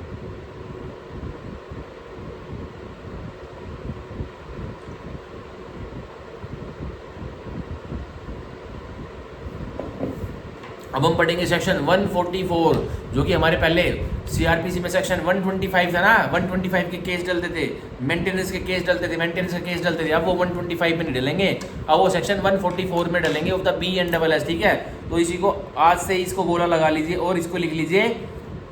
क्या, मेंटेनेंस, ठीक है, मेंटेनेंस ऊपर लिख लीजिए, मेंटेनेंस। अब हम पढ़ेंगे सेक्शन 144 ऑफ द BNSS, जो कि बताता है order for maintenance of wife, children and parents. अब ऑर्डर कर दिया जाएगा मजिस्ट्रेट साहब द्वारा कि मेंटेनेंस का ऑर्डर कर दिया जाएगा, और किसके फेवर में, वाइफ्स के फेवर में, ठीक है, मतलब पत्नियों के फेवर में, चिल्ड्रन मतलब बच्चों के फेवर में, एंड पेरेंट्स मतलब चिल्ड्रन प्लस पेरेंट, मतलब चिल्ड्रन को भी पैसा दिया जाएगा और साथ साथ पेरेंट्स को भी, ठीक है। तो अब हम पढ़ते हैं सेक्शन 144 की बॉडी। अब सेक्शन 144 का सब सेक्शन 1 में पढ़ रहा हूँ, देखिए। If any person having sufficient means, अगर कोई भी व्यक्ति, इफ एनी पर्सन, अगर कोई भी व्यक्ति के पास सफिशिएंट मीन्स है, मतलब उचित सोर्सेज हैं, मतलब उचित उसके पास पर्याप्त साधन है, ठीक है, नेग्लेक्ट्स और रेफ्यूजेस टू मेंटेन, या तो वो जिस व्यक्ति के पास उचित साधन है, उचित पर्याप्त सोर्सेज हैं, पर्याप्त उसके पास साधन है कि उसके पास पूरी कमाई है, पर फिर भी वो व्यक्ति क्या करता है, वो नेग्लेक्ट्स मतलब लापरवाही करता है, और रेफ्यूजेस या मना कर देता है क्या, टू मेंटेन, कि क्या मैं संभालूंगा नहीं, किसको नहीं संभालूंगा, ए हिज वाइफ अपनी पत्नी को, ठीक है, अनेबल टू मेंटेन हरसेल्फ, और उस शख्स की पत्नी जिसके पास पर्याप्त साधन है, मतलब उसके पास खूब सारा पैसा है, पर वो नेग्लेक्ट या रेफ्यूज कर देता है कि मैं मेंटेन नहीं करूँगा, किसको, उस व्यक्ति की, उस पर्सन की पत्नी को ही, ठीक है। और देखिए अनेबल टू मेंटेन हरसेल्फ, और उसकी पत्नी कैसी होनी चाहिए, अब उसकी पत्नी ऐसी नहीं होनी चाहिए वो उसकी पत्नी खुद बहुत अच्छा कमा रही है और फिर कोर्ट में मेंटेनेंस ले रही है, नहीं, ऐसा नहीं होना चाहिए। वो व्यक्ति जिसके पास पर्याप्त साधन है कि उसके पास बहुत पैसा है, पर वो व्यक्ति नेग्लेक्ट करता है या रेफ्यूज कर देता है कि वो बिल्कुल भी मेंटेन नहीं करेगा उसकी धर्मपत्नी को, और उसकी धर्मपत्नी अपने आप को मेंटेन नहीं कर पा रही है, मतलब अपना खर्चा पानी नहीं संभाल पा रही है, तो ही उसकी पत्नी उस व्यक्ति से खर्चा लेगी, ठीक है। अब एक औरत है जिसकी खुद की सैलरी तो 5 लाख रुपये है, और उसकी हस्बैंड की सैलरी भी 5 लाख रुपये है। अब क्या, अब वो दोनों अलग रह रहे हैं, उनमें कुछ ग्रजेस है। तो अब देखिए, तो वाइफ 144 ऑफ दी BNSS की प्रोसीडिंग चलाती है कि मैजिस्ट्रेट की कोर्ट में, और मैजिस्ट्रेट साहब को बोलती है कि सर मेरे को नेगलेक्ट कर रहा है और मेरे को रेफ्यूज कर रहा है कि मैं तेरे को मेंटेन नहीं करूँगा। अब जज साहब कहते हैं भाई दियो इनकम एंड वो असेट्स का एफिडेविट दियो। वो उसमें लिखती है अपनी gross salary per month 5 lakh rupees. जज साहब मुंह पे फाइल लेके मारेंगे उस महिला के जिसने की एप्लीकेशन लगाई है सेक्शन 144 के तहत मेंटेनेंस लेने की, कि शुरू की लाइन ही आप पढ़ के आते ना, अगर इसमें क्या लिखा हुआ है, क्या लिखा हुआ है, his wife unable to maintain herself, उस व्यक्ति की, उस शख्स की पत्नी जो शख्स बहुत अच्छा कमा रहा है और वो शख्स नेगलेक्ट करता है या रेफ्यूज कर देता है कि उसकी पत्नी को वो क्या पैसा नहीं दे रहा, मतलब मेंटेनेंस नहीं दे रहा, मतलब खर्चा पानी नहीं दे रहा है, और उसकी पत्नी अपने आप को संभाल नहीं पा रही है, मतलब उसकी पत्नी के पास कोई पर्याप्त सोर्सेज नहीं है कि अपने आप को मेंटेन कर ले, तो ही मैजिस्ट्रेट साहब ऑर्डर एक निकालेंगे और उस वाइफ को उस व्यक्ति से पैसे दिलाएंगे। ठीक है, तो अब पढ़ते हैं बी, हिज लेजिटिमेट और इलेजिटिमेट चाइल्ड। तो एक शख्स है, ठीक है, एनी पर्सन लिखा हुआ इसमें। अब एनी पर्सन में भाई कौन कौन आ सकते हैं, जल्दी से बता दीजिए। एनी पर्सन, पहले तो हम सेक्शन 144 के सब सेक्शन 1 में जो एनी पर्सन लिखा हुआ ना, इफ एनी पर्सन में तुरंत की तुरंत अभी लिख लीजिए, यहाँ लिख लीजिए मैन, ठीक है, यहाँ लिख लीजिए वुमेन, ठीक है, और साइड में हमारा जो तीसरा जेंडर जो हमारे BNSS ने खोला है, ट्रांसजेंडर भी यहाँ लिख लीजिए आप, ठीक है, ट्रांसजेंडर भी आप यहाँ लिख लीजिए, ठीक है। तो अब कोई भी व्यक्ति जो कि रेफ्यूज कर देता है, मतलब मना कर देता है, या फिर नेगलेक्ट या फिर लापरवाही करता है कि वो नहीं संभाल पाता, मतलब वो संभालने में लापरवाही कर देता है, या फिर वो रेफ्यूज कर देता है कि मैं तुम्हें नहीं संभालूंगा, और किसको, इज लेजिटिमेट और इलेजिटिमेट चाइल्ड, उस व्यक्ति का एक जायज़ बच्चा, मतलब जायज़ मतलब नाजायज़ भी और जायज़ भी, मतलब उस एक व्यक्ति जिसके पास पर्याप्त सोर्सेज है कि वो उसके पास बहुत पैसा है पर फिर भी मेंटेन नहीं कर रहा है, नेगलेक्ट कर रहा है या रेफ्यूज कर रहा है मेंटेन करने के लिए अपने जायज़ बच्चे को, मतलब जो उसकी ही ब्लड लाइन से हो, या अपने नाजायज़ बच्चे को जो आउट ऑफ वेडलॉक पैदा हुआ है, मतलब जायज़ बच्चा, लेजिटिमेट चाइल्ड मतलब जो वेडलॉक से पैदा हुआ है, और इलेजिटिमेट चाइल्ड जो मतलब आउट ऑफ वेडलॉक पैदा हुआ जिसको कि वॉइड मैरिज या इरेगुलर मैरिज या फिर वॉइडेबल मैरिज से पैदा किया गया, वो क्या है, वो इलेजिटिमेट चाइल्ड है। और जिसको वैलिड मैरिज से पैदा किया गया वो क्या है, वो लेजिटिमेट चाइल्ड है। मतलब लेजिटिमेट चाइल्ड मतलब जायज बच्चा, और इलेजिटिमेट चाइल्ड मतलब नाजायज बच्चा, ठीक है। तो एक व्यक्ति जिसके पास पर्याप्त सोर्सेज है वो क्या करता है, वो कह देता कि मैं वो या तो वो लापरवाही करता कि मैं मेंटेन नहीं करूँगा अपने जायज़ बच्चे को और अपने नाजायज़ बच्चे को, या फिर उसके पास पर्याप्त सोर्सेज है, वो कहता है वो साफ से मना कर देता है, हाँ मेरे पास पर्याप्त सोर्सेज है पर मैं अपने जायज़ बच्चे और नाजायज़ बच्चे का कोई भी उसको मेंटेनेंस नहीं दूंगा। अब देखिए क्या होगा, वेदर मैरिड और नॉट, और जो उसका जायज़ बच्चा है वो या उसका जो नाजायज़ बच्चा है वो शादीशुदा है या नहीं है, कोई फर्क नहीं पड़ता। अब देखिए अनएबल टू मेंटेन इटसेल्फ, पर कंडीशन क्या है, वो जायज, वो लेजिटिमेट उसका चाइल्ड और वो इलेजिटिमेट चाइल्ड, कंडीशन यही है तभी मेंटेनेंस मांगेगा अगर कि वो अपने आप को संभाल नहीं पा रहा है, ठीक है। आप सी, इज लेजिटिमेट और illegitimate child not being a married daughter, तो एक व्यक्ति का लेजिटिमेट चाइल्ड मतलब जायज बच्चा और इलेजिटिमेट चाइल्ड या नाजायज बच्चा, पर इसमें मैरिड डॉटर शादीशुदा एक व्यक्ति की एक शादीशुदा बेटी है, ठीक है, वो खर्चा नहीं मांग सकती अपने पिताजी से क्योंकि उसकी शादी कर चुका है। आप देखिए, लेकिन मांग सकती है who has attained majority। अब देखिए his legitimate और illegitimate child has attained majority। अब हमारे सेक्शन 144 के सब सेक्शन 1 के क्लोज सी में क्या लिखा हुआ है, his legitimate और illegitimate child who has attained majority। अब एक व्यक्ति का जायज बच्चा और एक व्यक्ति का नाजायज बच्चा जो कि मेजर भी हो चुका है, मतलब वो बड़ा हो चुका है, ठीक है। हु हैज अटेन्ड मेजोरिटी मतलब वो 18 साल से ऊपर का भी बालक हो चुका है, तब भी वो पैसे ले सकता है अपने पेरेंट्स से, ठीक है, मतलब अपने पापा से। आप देखिए, where such child is by reason of any physical और मेंटल अबनॉर्मलिटी और injury unable to maintain itself, पर वो जो मेजर बच्चा हो चुका है वो अपने मम्मी से अपने पापा से खर्चा ले सकता है, पर ऑब्वियसली वो बच्चा कैसा होना चाहिए, जो जायज बच्चा, जो लेजिटिमेट चाइल्ड और इलेजिटिमेट चाइल्ड है जिसने की मेजोरिटी अटेंड कर ली है और वो अपने पापा से मम्मी से खर्चा लेगा, मतलब मेंटेनेंस लेगा, पर वो कैसा होना चाहिए, such child is by reason of any physical और मेंटल अबनॉर्मलिटी, तो वो चाइल्ड जो कि मेजर हो चुका है वो खर्चा भी लेगा, वो मतलब शारीरिक रूप से या फिर दिमागी रूप से अपाइज है, ठीक है, और इंजरी या फिर उसको कोई चोट लगी हुई है, मतलब वो शारीरिक रूप से और शारीरिक रूप से या फिर दिमागी रूप से मानसिक रूप से वो ओके है, पर उसको कोई चोट लगी हुई, मान के चलिए उसके दोनों हाथ नहीं है, उसके दोनों पैर नहीं है, ठीक है, तो वो क्या होगा, उसको इंजरी है, वो उसको चोट लगी पड़ी है, तो वो बेशक से उसने मेजोरिटी अटेन कर लियो, पर भी फिर भी वो अपने माता पिता से खर्चा ले लेगा। अब देखिए अनेबल टू मेंटेन इटसेल्फ, तो वो भैया फिजिकली और मेंटली डिसेबल्ड व्यक्ति, एक बच्चा, ठीक है, और जिसको इंजरी लगी हुई है, वो अपने आप को कैसे मेंटेन करेगा, ठीक है, तो वो अपने माता पिता से खर्चा ले सकता है, ठीक है, पर मैरिड डॉटर को नहीं मिलेगा। और मैरिड डॉटर को क्यों नहीं मिलेगा, मैरिड डॉटर को क्यों नहीं मिलेगा, क्योंकि मैरिड डॉटर भाई उसके पिता ने, उसकी माता ने जो उनकी बेटी थी उसकी शादी ही कर दी है, तो अब शादी कर दी है तो भाई तू अपने पति से ले, हमसे क्या ले रही है, ठीक है। तो पहले हमारे सीआरपीसी में जो क्लोज सी था उसमें बताया हुआ था कि भाई नहीं, अगर जो उसका पति है, जो मैरिड डॉटर है, वो भी ले सकती है, अगर कि उसका पति भी क्या है, उसका पति भी अभी नहीं कमाता है या नहीं कुछ भी करता है, और उसका पति भी माइनर है, तो ले सकती है, ठीक है। तो ये हमारा वो क्लोज सी हम पढ़ेंगे सेक्शन 144 का सब सेक्शन 1 का क्लोज डी, जो कि बताता है हिज फादर और मदर। अब एक पर्सन, कोई भी पर्सन जिसके पास पर्याप्त सोर्सेज है, पर्याप्त साधन है, कि वो बहुत अच्छे पैसे वाला है, पर फिर भी नेग्लेक्ट करता है, रेफ्यूज कर देता है कि मैं मेंटेन नहीं करूँगा, किसको, अपने एक व्यक्ति जिसके पास बहुत पैसा है और वो खर्चा पानी नहीं देता, किसको, अपने पिताजी को और अपनी माताजी को, ठीक है। अनेबल टू मेंटेन हिमसेल्फ और हरसेल्फ, और उसके पिताजी अपने आप को नहीं संभाल पा रहे हैं, मतलब अपना खर्चा पानी नहीं निकाल पा रहे महीने का, या फिर उस व्यक्ति की माताजी अपना खर्चा पानी नहीं निकाल पा रही है, तो फादर और मदर भी अब मेंटेनेंस लेंगे। अब क्या बहुत पहले से लेजिस्लेचर दिला रहा है, लेकिन अब फादर और मदर भी मेंटेनेंस लेंगे, किससे, एनी पर्सन से। अब एनी पर्सन में कौन आता है,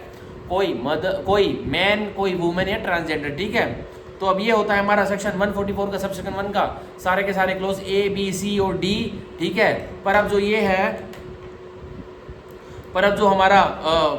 सेक्शन 144 का क्लोज बी है, उसमें हमारे क्लोज बी में हिज लेजिटिमेट और इलेजिटिमेट चाइल्ड के ऊपर 9 लिखा हो, तो 9 क्या लिखा रहा है हमारे सीआरपीसी में, पहले ये था हिज लेजिटिमेट और इलेजिटिमेट माइनर चाइल्ड। हमारे सीआरपीसी में ये था कि जायज़ बच्चा और नाजायज़ बच्चा जो कि माइनर है, जो कि छोटा है। अब हमारे BNSS में वो हटा दिया है, और यहाँ सिर्फ क्या लिखा गया है, हिज लेजिटिमेट और इलेजिटिमेट चाइल्ड वेदर मैरिड और नॉट, एक जायज़ बच्चा या फिर एक नाजायज़ बच्चा जो कि शादीशुदा है या शादीशुदा नहीं है। शादीशुदा है तब भी जायज़ बच्चा अपने माता पिता से खर्चा ले सकता है, और शादीशुदा नहीं है तब भी ले सकता है, ठीक है। अनेबल टू मेंटेन इटसेल्फ, या कोई माइनर वगैरह नहीं लिखा हुआ, बस यह लिखा हुआ है कि वो जायज़ बच्चा शादीशुदा है लेकिन अपने आप को नहीं संभाल पा रहा है, तब खर्चा लेगा अपने माता पिता से, ठीक है। तो ये था हमारा सेक्शन 144 का सब सेक्शन 1 का clause A B C D. अब जो आप पढ़ेंगे सेक्शन 144 का सब सेक्शन 1 का लेटर पार्ट क्या बताता है, a magistrate of the first class may. तो अब क्या हो गया, अब ये सारे व्यक्ति, कौन कौन व्यक्ति, एक व्यक्ति की वाइफ, ठीक है, एक व्यक्ति का जायज़ और या फिर नाजायज़ बच्चा जो कि शादीशुदा है या फिर शादीशुदा नहीं है, ठीक है, एक व्यक्ति का जायज़ या नाजायज़ बच्चा जिसने की मेजोरिटी अटेन कर ली है, और वो शारीरिक रूप से या मानसिक रूप से अपाइज है, या फिर उसको इंजरी लगी हुई है और वो अपने आप को मेंटेन नहीं कर पा रहा, तो है वो व्यक्ति, या फिर माता पिता किसी भी व्यक्ति के उससे क्या करेंगे, magistrate of the first class के कोर्ट में एप्लीकेशन लगेगी सेक्शन 144 सब सेक्शन 1 की। अब magistrate of the first class क्या करेंगे, में है इसमें, में वो मेंटेनेंस करवा भी, मतलब दिला भी सकते हैं या फिर नहीं भी दिला सकते। सोल डिस्क्रिशन किसकी है, the magistrate of the first class की, मतलब मेंटेनेंस दिलाना है, ठीक है, किसको, किसी व्यक्ति की वाइफ को, किसी व्यक्ति के लेजिटिमेट चाइल्ड को, इलेजिटिमेट चाइल्ड को, वेदर मैरिड और नॉट, ठीक है, मेंटेनेंस दिलाना है लेजिटिमेट चाइल्ड और इलेजिटिमेट चाइल्ड, ठीक है, not being the married daughter को, ठीक है, हु लेजिटिमेट और illegitimate child who is suffering from mental और फिजिकल एबनॉर्मलिटी, ठीक है, और injury, unable to maintain himself, उसको दिलाना है, या फिर एक व्यक्ति के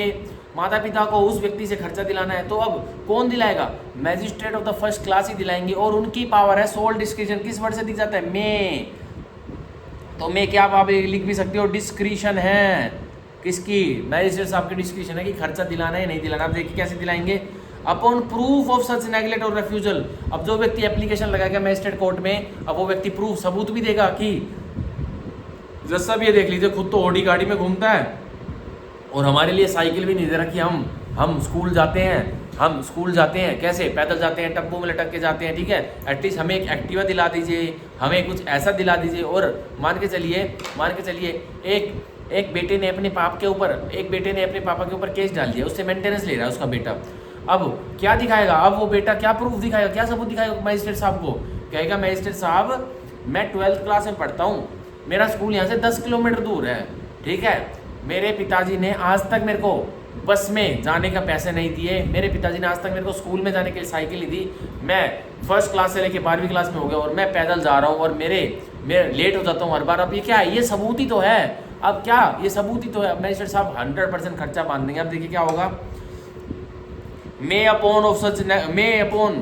upon proof of such neglect or refusal. अब जो व्यक्ति ने एप्लीकेशन लगाई है वो अब सबूत दिखाएगा कि एक व्यक्ति जो कि मेंटेनेंस, जिसके पास पर्याप्त सोर्सेज है पर वो मेंटेनेंस नहीं दे रहा है, किसको, जो सारे ABCD क्लोज में दे रखे व्यक्ति उनको, और अब वो व्यक्ति सबूत दिखाएगा किसका, नेगलेक्ट और रेफ्यूजल का। तो अब देखिए क्या होगा, order such person to make a monthly allowance for the maintenance of his wife और सच चाइल्ड, फादर और मदर। तो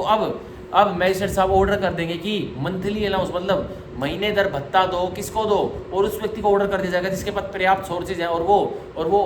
ऑर्डर उस व्यक्ति के अगेंस्ट में हो जाएगा, और वो व्यक्ति अब महीने दर महीने भत्ता देगा, मतलब मेंटेनेंस देगा किसको अपनी वाइफ को, अपने चाइल्ड को या अपने माता पिता को। अब देखिए at such monthly rate as such magistrate think fit, और उस अब जो मंथली भत्ता दिया जाएगा, अब क्या मंथली रेट है वो मैजिस्ट्रेट साहब को उचित लगेगा, उतना ही खर्चा बांध दिया जाएगा, मतलब फिक्स कर दिया जाएगा। And to pay the same to such person as the magistrate may from time to time direct. और जो व्यक्ति जिसके पास पर्याप्त सोर्सेज है वो मेंटेन नहीं कर रहा था अपनी वाइफ को, अपने चाइल्ड को, अपने माता पिता को, अब उसके अगेंस्ट में मैजिस्ट्रेट साहब ने एक मंथली मेंटेनेंस का ऑर्डर उसके अगेंस्ट में कर दिया। वो व्यक्ति अपने वाइफ को, अपने चाइल्ड को और अपने माता पिता को उस समय पर पैसे देगा, उस समय पर वो मंथली अलाउंस देगा जिस समय मैजिस्ट्रेट साहब बता देंगे, मतलब बता देंगे। अब जैसे कि मान के चलिए अब जुलाई के महीने में एक एप्लीकेशन लगी हुई है मैजिस्ट्रेट की कोर्ट में। अब मैजिस्ट्रेट कोर्ट में एक एप्लीकेशन लगा रखी है, एक व्यक्ति है मतलब उसके बेटे ने, ठीक है। अब जो अब एप्लीकांट है वो है एक सन, और अब रेस्पोंडेंट कौन है, मतलब मान के चलिए पिटिशनर है एक सन, और रेस्पोंडेंट है जिससे कि मेंटेनेंस लेनी है वो उसका पापा है। अब भाई सन ने खूब सफिशिएंट प्रूफ दिखा दिया मैजिस्ट्रेट साहब ने, अब उसके पापा को बोल दिया रेस्पोंडेंट को कि भाई 20,000 रुपये खर्चा दोगे तो अपने बेटे को, ठीक है। अब क्या होगा, तो अब जुलाई का महीना चल रहा है, अब मैजिस्ट्रेट साहब ये बता देगा कि 1 तारीख को, हर महीने की 1 तारीख को रेस्पोंडेंट तूने अब पैसे देने हैं किसको, अपने बेटे को, तो दे दियो। तो अब यही क्या है भाई, समय मैजिस्ट्रेट साहब ने फिक्स कर दिया कि इस समय मंथली अलाउंस देना, ठीक है। अब देखिए तो ये हमारा हुआ खत्म सेक्शन 144 का सबसेक्शन 1। हम पढ़ेंगे इसका प्रोवाइजो। देखिए provided the magistrate may order the father of a female child refer to in clause B।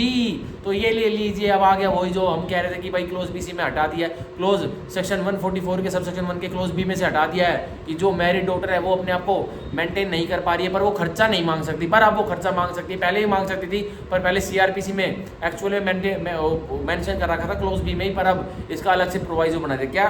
Provided the magistrate में order the father of a female child, तो बताया गया कि मैजिस्ट्रेट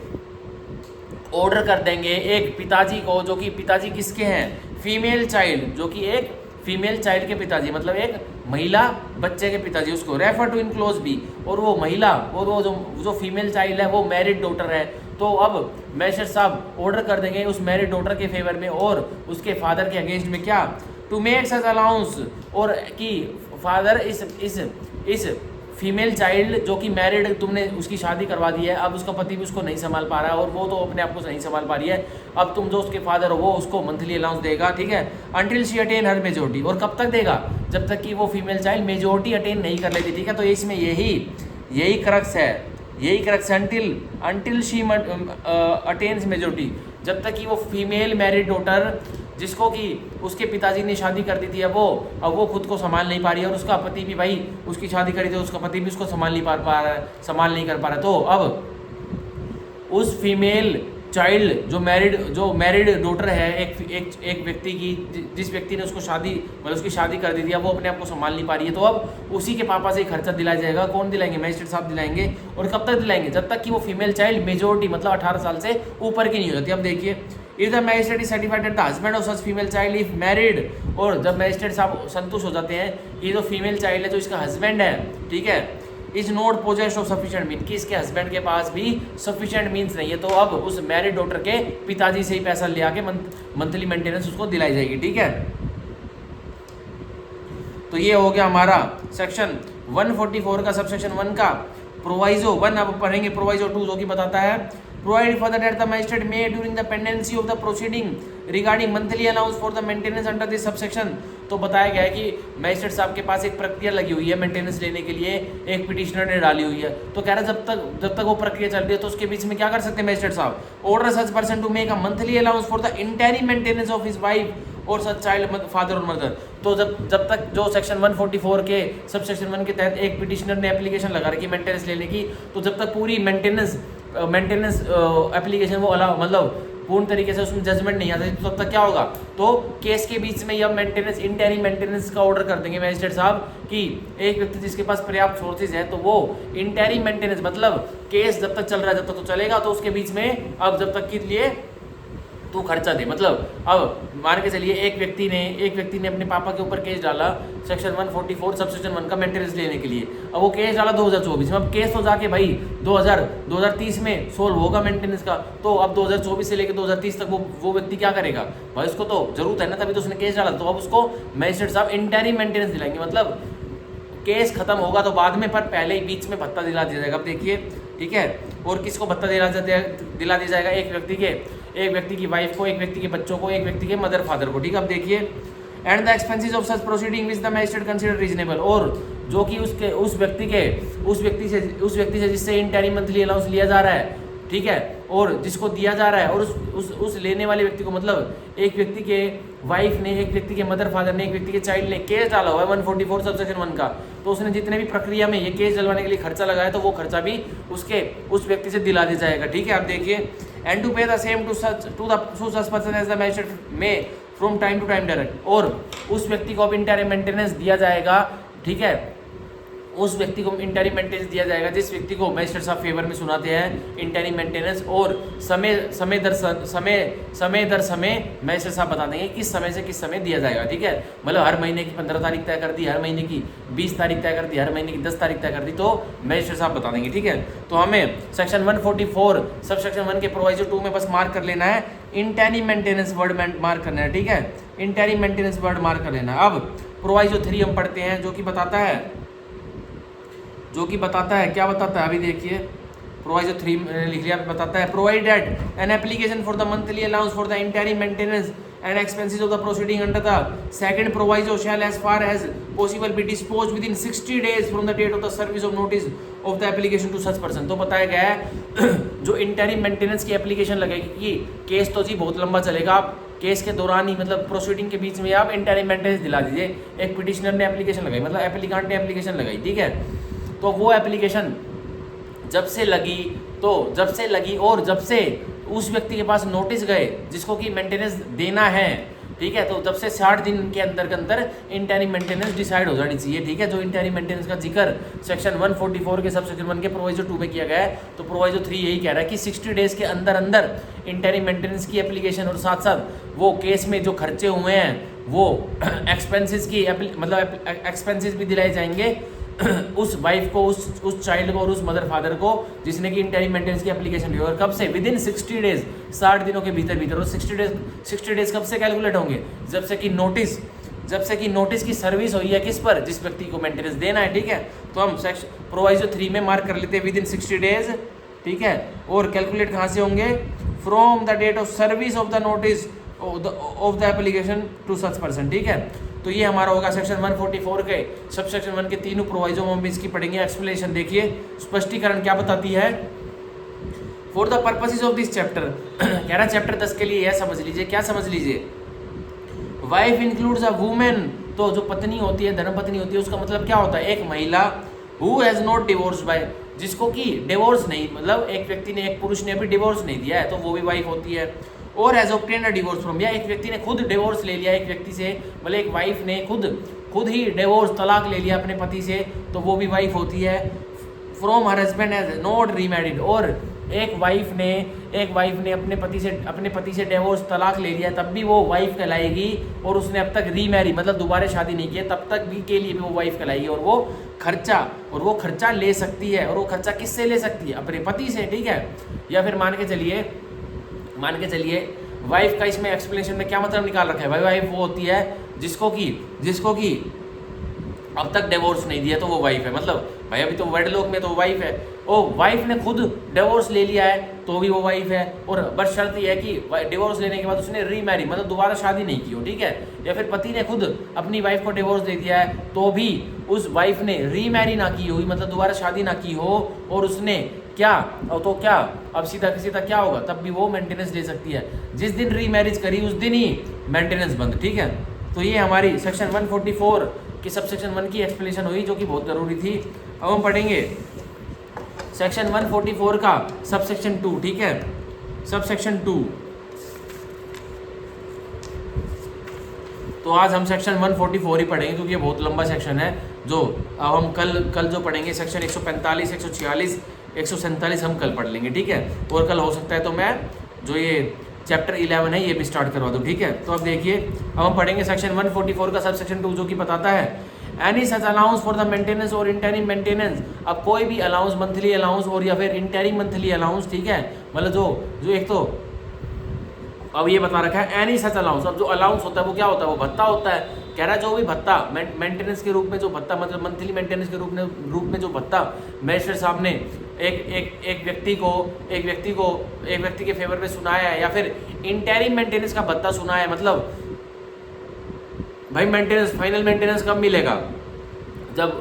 सेक्शन 144 सबसेक्शन 1 की एप्लीकेशन जो maintenance की लगी थी वो पूरी की तरह पूरी डिस्पोज होगी तब फाइनल मेंटेनेंस मिल जाएगी। और इंटरिम मेंटेनेंस कब मिलेगा कि सेक्शन 144 मेंटेनेंस की एप्लीकेशन अभी केस चल रहा है उसके दौरान भत्ता मिल रहा है तो उसको इंटरिम भत्ता, इंटरिम मेंटेनेंस बोलते हैं। तो यही कह रहा है any such allowance for the maintenance और interim maintenance and expenses of the proceeding shall be payable from the date of the order. तो बता रहा है कि जब से ऑर्डर हुआ है, अब बताया गया है कि एक व्यक्ति ने एप्लीकेशन लगा दी थी मेंटेनेंस लेने की मान के चलिए जुलाई में लगाई थी, तो और जुलाई में ही अब ऑर्डर कर दिया मैजिस्ट्रेट साहब ने कि हाँ भाई इंटरिम मेंटेनेंस में 10,000 रुपये इस व्यक्ति के फेवर में मतलब भत्ता इसको सुनाता हूँ, ये 10,000 रुपये इस व्यक्ति से लेगा, ठीक है। तो अब ये बता रहा है कि या तो वो व्यक्ति उस दिन से ही ले सकता है, मतलब उस दिन from the date of the order, मतलब या तो वो व्यक्ति जिसको भत्ता देना है वो डेट ऑफ द ऑर्डर वाले दिन से देगा, और देखिए और इफ सो ऑर्डर्ड या फिर और अन्यथा ऑर्डर किया गया क्या from the date of the application for the maintenance और इंटरिम मेंटेनेंस, उस दिन से भी दिया जा सकता है, मतलब रेट्रोस्पेक्टिव इफेक्ट भी दिया जा सकता है कि जब से मेंटेनेंस की एप्लीकेशन लगी थी और जब से इंटरिम मेंटेनेंस की एप्लीकेशन लगी थी तो उस दिन से भी सुनाया जा सकता है, ठीक है। And expenses of proceeding as the case may be, और जैसे मुकदमा हो खर्चा, ठीक है। अब तो इसका मतलब सेक्शन 144 का सबसेक्शन 2 का साफ साफ मतलब क्या है कि मान के चलिए 2024 की जनवरी में एक व्यक्ति ने अपने पापा के ऊपर केस डाला कि भाई मेरे पापा मेरे को खर्चा नहीं देते, ठीक है। तो अब क्या होगा, जनवरी में केस डाला तो अब मान के चलिए मार्च 2024 में उस व्यक्ति के फेवर में मैजिस्ट्रेट साहब ने जिसने अपने पापा के अगेंस्ट में विरुद्ध में केस डाला होता कि खर्चा नहीं दे रहे मेरे पापा जी, तो मार्च 2024 में मैजिस्ट्रेट साहब ने उस व्यक्ति के फेवर में 10,000 रुपये का ऑर्डर पास कर दिया। तो क्या ये 10,000 रुपये मार्च से ही उसके पापा उसको पे करेंगे या फिर जनवरी से पे करेंगे? तो इसमें दोनों स्टेप्स दिए गए हैं कि अगर भाई जनरल रूल तो है कि जिस दिन से ऑर्डर हुआ उस दिन से पे करेंगे, पर अगर मैजिस्ट्रेट साहब ने ऑर्डर कर दिए कि जनवरी से पे करने तो उसके पापा उस अपने बेटे को उस व्यक्ति को जनवरी से पैसे देंगे, ठीक है। तो ये हमारा हुआ सबसेक्शन 2 जो कि सेक्शन 144 का मैंने करवाया। अब सबसेक्शन 3 देखिए, if any person so order fails without sufficient cause to comply with the order. अब एक व्यक्ति जिसको कि मंथली भत्ता देना था, ठीक है, और वो विफल हो जाता है, वो मंथली भत्ता नहीं दे पाता, और देखिए एनी सच मैजिस्ट्रेट में for every breach of the order, तो वो मैजिस्ट्रेट जिसने की भत्ता बांधा था वो मैजिस्ट्रेट क्या करेंगे, मैं उनकी मर्जी है, उनकी डिस्क्रिप्शन है, वो कर भी सकते हैं नहीं भी कर सकते, पर मान के चलते वो करेंगे, क्या करेंगे, for every breach of the order, जब ब्रीच होगा, जब भत्ता नहीं दिया जाएगा, जिस महीने भत्ता नहीं दिया जाएगा उस दिन मतलब ब्रीच होगा, उल्लंघन होगा उस ऑर्डर का, मतलब मेंटेनेंस के ऑर्डर का उल्लंघन होगा। Issue a warrant for levying the amount due in the manner provided for levying fines. तो एक वारंट इशू कर देंगे मैजिस्ट्रेट साहब, और वो वारंट किस तरह इशू होगा कि जैसे एक जुर्माना लेवाई होता है, मतलब एक जुर्माना कलेक्ट किया जाता है एक व्यक्ति से, एक अपराधी से, वैसे ही वो जुर्माने के रूप में वो मंथली भत्ता अब उस व्यक्ति से वसूल किया जाएगा, ठीक है। And may sentence such person for the whole or any part of each month's allowance for the maintenance or the interim maintenance and expenses or of proceedings as the case may be remaining unpaid after the execution of the warrant। और वो बता रहा है कि जैसे कि लेवाई होता है एक वारंट, एक मतलब फाइन अमाउंट ड्यू, जो अमाउंट ड्यू होता है तो उसके लिए वारंट काट दिया जाता है मजिस्ट्रेट साहब के द्वारा, और उस व्यक्ति ने जितना अमाउंट दे दिया उतना अमाउंट तो रख लिया जाता है, और जितना अमाउंट वो नहीं दे पाया तो वो कैलकुलेशन हो जाती है, तो उसके लिए उसको सेंटेंस कर दिया जाएगा। अब मान के चलिए कि एक व्यक्ति को बोला गया है कि तुम प्रति महीने की 5 तारीख को 10,000 रुपये इस व्यक्ति को दोगे, मतलब मंथली भत्ता एक व्यक्ति दूसरे व्यक्ति को मतलब मतलब हर महीने की 5 तारीख को 10,000 रुपये देगा। तो वो क्या करता है, जनवरी में बोला था कि जनवरी से देगा, और वो व्यक्ति मई तक भी नहीं देता, मई तक एक पैसा भी नहीं देता है। तो अब क्या होगा, अब जो लेवाई जैसे अमाउंट ड्यू, वो अमाउंट ड्यू हो गया ना, उस व्यक्ति ने भाई 5 महीने का मंथली भत्ता देना था, 50,000 रुपये देने थे, तो उसके 5 महीने के 50,000 रुपये हो गया, उसने एक भी पैसा नहीं दिया। तो अब क्या है, सिंपल सा रूल है मेंटेनेंस के केस में,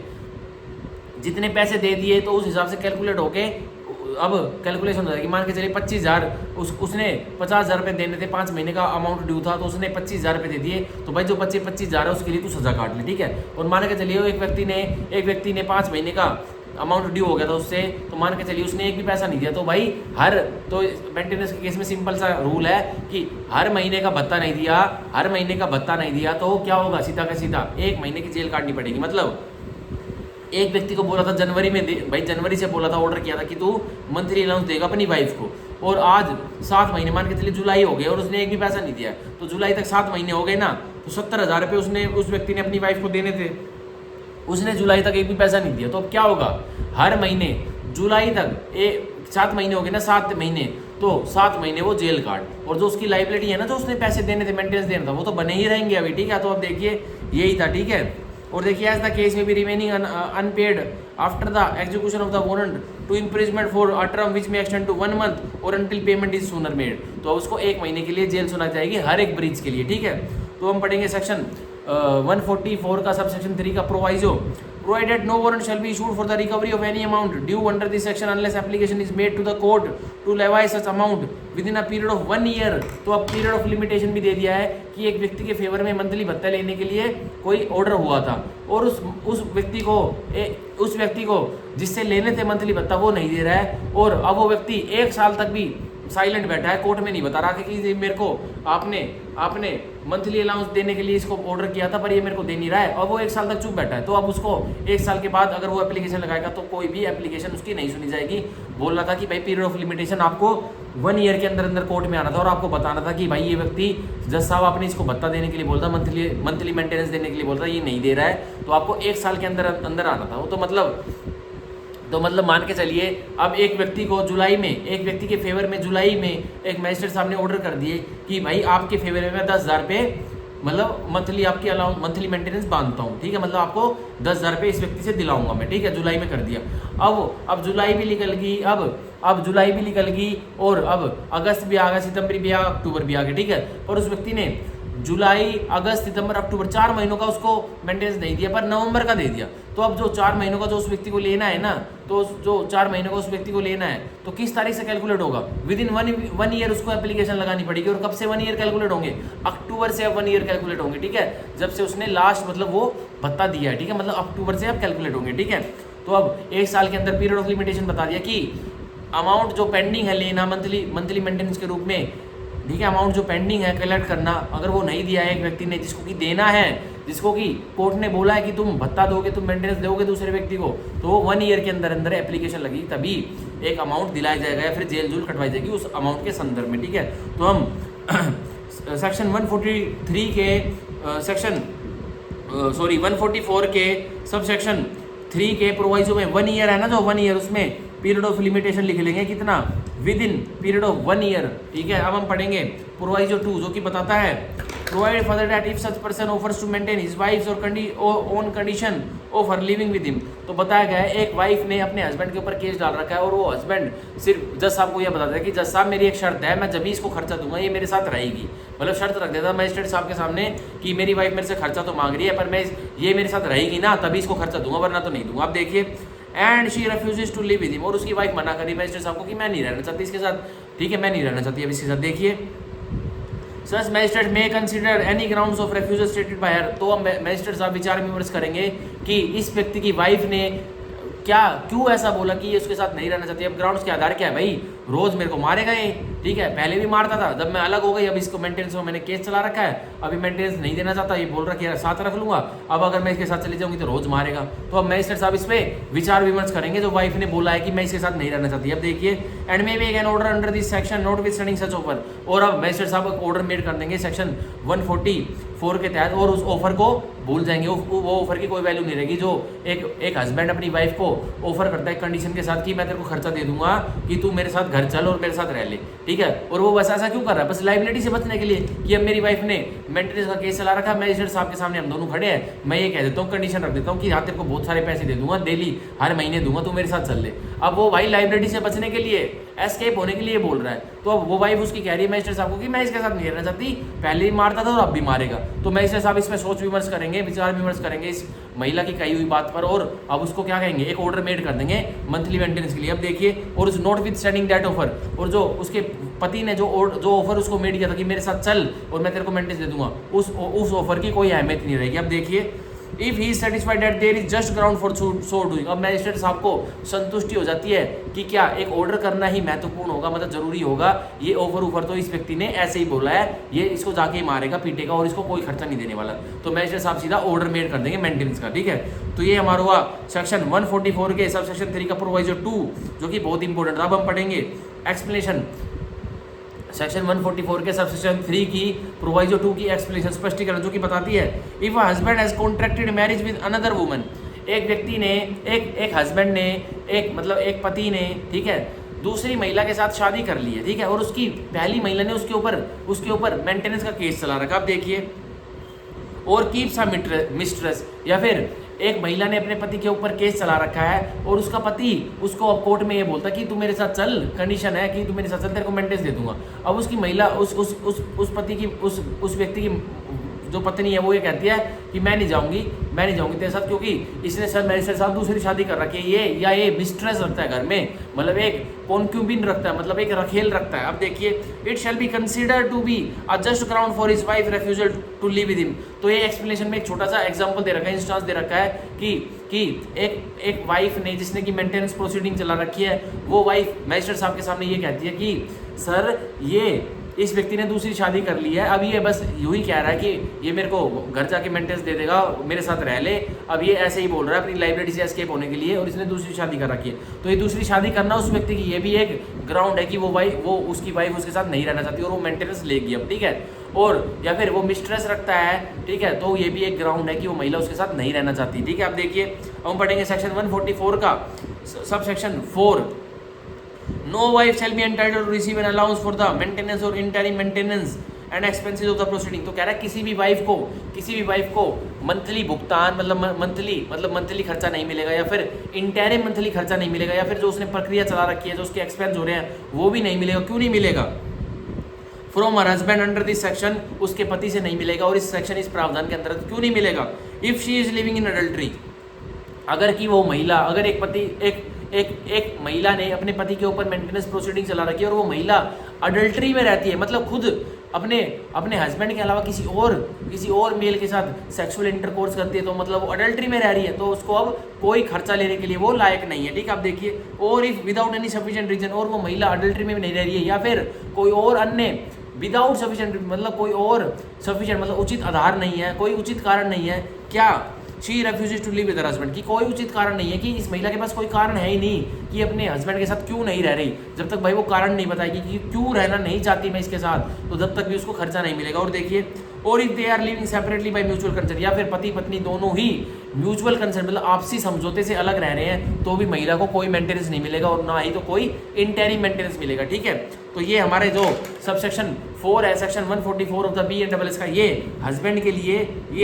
लिए क्या है? ये हस्बैंड के लिए डिफेंस है, ये हस्बैंड के लिए डिफेंस है कि वो अगर ये साबित कर देता कि ये मेरी वाइफ जिसने मेरे ऊपर केस डाल रखा है, ये तो अडल्ट्री में रहती है, किसी और मर्द के साथ सेक्स करती है, मैं इसको खर्चा नहीं दूंगा, तो जज साहब भी उसको खर्चा नहीं दिलाएंगे, ठीक है। या वो हस्बैंड ये साबित कर दे कि इस मेरी वाइफ के पास कोई सफिशिएंट रीजन है ही नहीं, मैं तो इसको इतने अच्छे से रखता हूँ पर इसके पास कोई सफिशिएंट रीजन है ही नहीं, ये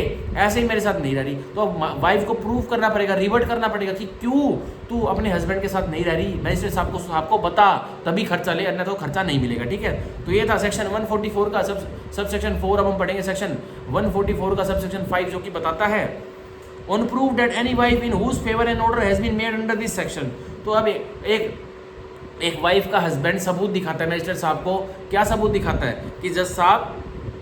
आपने मेरी वाइफ के प्रति एक फेवर में एक ऑर्डर तो मंथली मेंटेनेंस का, मतलब एक महीने दर भत्ते का, मतलब उसको मेंटेनेंस देने का पास कर रखा है। पर अब एक हस्बैंड सबूत दिखाता है, क्या दिखाता है, इज लिविंग इन एडल्ट्री, कि मेरी वाइफ तो जज साहब देखो पहले तो आपने ऑर्डर मेड कर दिया, मैं दे रहा हूँ मेंटेनेंस, कोई दिक्कत नहीं है, पर ये देखो मैं नया सबूत लेके आऊँ, मेरी वाइफ तो अडल्ट्री में रह रही है, ये किसी और मर्द के साथ, मतलब जो इसका हस्बैंड भी नहीं है, हस्बैंड तो मैं हूँ इसका, तभी तो मेरे से मेंटेनेंस ले रही है, पर ये किसी और मर्द के साथ, किसी एनी अदर मैन के साथ अडल्ट्री में रह रही है, मतलब ये उसके साथ फिजिकल सेक्सुअल इंटरकोर्स कर रही है। अब देखिए, और that without sufficient reason she refuses to live with her husband, या फिर कोई भी उचित कारण नहीं है उस महिला के पास जिसने मेंटेनेंस ले रखी है और उसको मेंटेनेंस मिल भी रही है। अब एक हस्बैंड उसका सबूत दिखाएगा कोर्ट में मजिस्ट्रेट साहब के सामने और कहेगा कि कोई भी उचित कारण नहीं है जज साहब इसके पास कि ये मेरे साथ नहीं रहना चाहती। ठीक है, बिना कोई उचित कारण, कोई इसके पास कारण नहीं है, कोई इसके पास एक भी रीजन नहीं है कि ये मेरे साथ नहीं, कोई मेरे साथ रहने का कोई रीजन नहीं है, तो ये ऐसे ड्रामे करिए। तो देखिए, और they are living separately by mutual consent, या एक हस्बैंड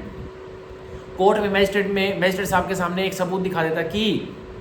हम दोनों आपसी सहमति से म्यूचुअल कंसेंट से अलग रह रहे हैं, तो भी यह प्रूफ दिखाने पर क्या होगा, the magistrate shell cancel the order. तो मैजिस्ट्रेट साहब जो अब एक ऑर्डर एक व्यक्ति की पत्नी को मेंटेनेंस का उसने सुनाया हुआ है, मैजिस्ट्रेट साहब ने उसको ऑर्डर को कैंसिल कर दिया जाएगा। और क्यों कैंसिल कर दिया जाएगा, क्योंकि उस वाइफ का पति कोर्ट में यह सारे सबूत दिखा देता है क्या, कि मेरी वाइफ तो या तो अडल्ट्री में रह रही है, ये दिखा दे, या फिर ये दिखा दे कि इसके पास कोई सफिशिएंट रीजन नहीं है, या फिर ये दिखा दे कि हम दोनों तो म्यूचुअल कंसेंट से अलग रह रहे हैं। तो अब ये कैंसिल हो जाएगा। अब उसका मंथली अलाउंस का जो ऑर्डर है तो उस वाइफ का वो मैजिस्ट्रेट साहब कैंसिल कर देंगे, या फिर इंटरिम मंथली अलाउंस का ऑर्डर अब उस वाइफ के फेवर में मैजिस्ट्रेट साहब कैंसिल कर देंगे। ठीक है, तो हम इसको इस सबसेक्शन 5 में कैंसिल वर्ड को अंडरलाइन कर लेते हैं। ठीक है, तो ये हमारा हुआ सेक्शन 144, ठीक है, ऑफ द BNSS, जो कि मैंने आपको बहुत अच्छी तरह समझाया। अब ये ही पूरा हमारा लॉ है, और इसमें मेरे को आपको एक और बात समझानी है, क्योंकि इसी सेक्शन में हमारे सेक्शन 144 ऑफ द BNSS में स्पेशली यह लिखा हुआ है कि judicial magistrate of the first class try करेंगे। ठीक है, judicial magistrate of the first class try करेंगे। अब एक्सप्रेसली खुलकर बता दिया है कि only judicial magistrate of the first class he try करेंगे मेंटेनेंस केस को, ना तो कोर्ट ऑफ सेशन करेगा, ना तो हाई कोर्ट करेगा, ना सुप्रीम कोर्ट करेगा। ये खुलकर क्यों बताया गया है, क्योंकि भाई सेक्शन 144 ऑफ द BNSS कोई अपराध नहीं है, ये क्वासाई सिविल और क्वासाई क्रिमिनल प्रोसीडिंग है, इसलिए खुलकर बताया। और ना ही तो हमारे BNSS के फर्स्ट शेड्यूल में कॉलम नंबर 6 में यह बताया हुआ है कि ये कोई अपराध भी नहीं है। भाई हमारे BNSS के फर्स्ट शेड्यूल में तो सिर्फ भारतीय न्याय संहिता के अपराध बता रखे हैं ना कि कौन कौन सा अपराध कौन कौन सा मैजिस्ट्रेट ट्राई करेगा। तो हमारे हमारा BNSS भाई भारतीय न्याय संहिता भी नहीं, हमारा भारतीय नागरिक सुरक्षा संहिता का प्रावधान है 144 ऑफ द भारतीय नागरिक सुरक्षा संहिता। तो इसमें एक्सप्रेसली खुलकर बता दिया कि only judicial magistrate of first class he magistrate proceeding को ट्राई करेंगे, अन्यथा तो और कोई नहीं करेगा। ठीक है, क्योंकि ये फर्स्ट शेड्यूल में भी कहीं नहीं लिख रखा, और कॉलम 6 की तो दूर तक बात है, क्योंकि कॉलम 6 में हमारे first schedule of the BNSS में तो ओनली भारतीय न्याय संहिता के अपराध लिख रखे हैं, ओनली हमारा। इसलिए सेक्शन 144 ऑफ द BNSS में यह साफ साफ लिख रखा है कि ओनली मेंटेनेंस केसेस को judicial magistrate of first class he try करेंगे और कोई मैजिस्ट्रेट नहीं करेगा। ठीक है, तो इसलिए यह लिख रखा है। तो अब ये हाँ, सेक्शन 144 के सबसेक्शन 5 में यह बात लिख रखी है, living separately by mutual consent. तो जो पति पत्नी है, पहले तो दोनों में लड़ाई हो जाती है और बोलते जा ना तू चल, तो मैं अलग रह रहा हूँ, तू भी अलग रह, कोई दिक्कत नहीं है। दोनों कहते हैं हाँ हम दोनों अलग रह रहे हैं, और कम से कम बहुत लंबा टाइम हो गया वो अलग रह रहे हैं। पर अब एकदम क्या होता है, उसकी वाइफ उस पति की वाइफ केस डाल देती है मैजिस्ट्रेट के पास 144 का। अब कहती है कि मेरे को पैसा दिलाओ, कम से कम मांगती है 50,000 रुपये। तो अब वो पति कह देता है कि जी हमारे रास्ते खुद हम दोनों ने अलग किए थे, हम म्यूचुअल कंसेंट से अलग हुए थे, तो कोई भी मेंटेनेंस मैजिस्ट्रेट साहब उस वाइफ को नहीं दिला पाएंगे। ठीक है, तो ये था हमारा सेक्शन 144, जो कि मेंटेनेंस मैंने पढ़ाया कि कौन कौन मेंटेनेंस ले सकता है, और इंटरिम मेंटेनेंस कब मिलता है, और कैसे कैसे भाई मेंटेनेंस नहीं देता तो कैसे कैसे जेल कटवाई जाती है। ठीक है, तो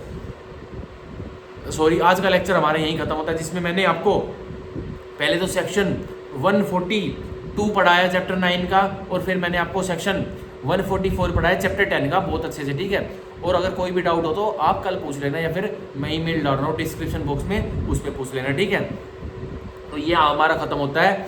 सेक्शन 144 ऑफ द BNSS जो कि मैंने आपको पढ़ाया। और साथ साथ यह है सिविल, क्वासाई सिविल और क्वासाई क्रिमिनल प्रोसीडिंग है। मतलब ये क्वासाई सिविल और क्वासाई क्रिमिनल प्रोसीडिंग है, मतलब ये प्योरली क्रिमिनल भी नहीं है और प्योरली सिविल भी नहीं है, ठीक है। ये मतलब थिन लाइन डिफरेंस है दोनों में। इस मतलब सिविल भी है थोड़ी बहुत क्रिमिनल भी है, ठीक है, थिन लाइन डिफरेंस है। तो इसलिए हम इसको बोलते हैं क्वासाई सिविल और क्वासाई क्रिमिनल। और हाँ, मेन बात, हमेशा एक हमेशा मतलब अब तो मतलब एक जो वाइफ है वो तो अपने हस्बैंड से ही मांगेगी, खर्चा मांगेगी, ठीक है। पर जो वाइफ है, क्या वो हस्बैंड के माता पिता से खर्चा मांग सकती है? क्या वो हस्बैंड के माता पिता से खर्चा मांग सकती है? ये हमारे BNSS में बहुत ही इंटरेस्टिंग टॉपिक रहेगा जब हमारी supreme court, honourable supreme court interpretation चालू करेगी हमारे सेक्शन 144 ऑफ द BNSS का। क्योंकि इसमें साफ साफ लिख दिया है सेक्शन 144 के सब सेक्शन 1 में पहली लाइन में यह लिख दिया है, if any person having sufficient means neglects or refuses to maintain. मतलब एक व्यक्ति जिसके पास पर्याप्त साधन है कि वो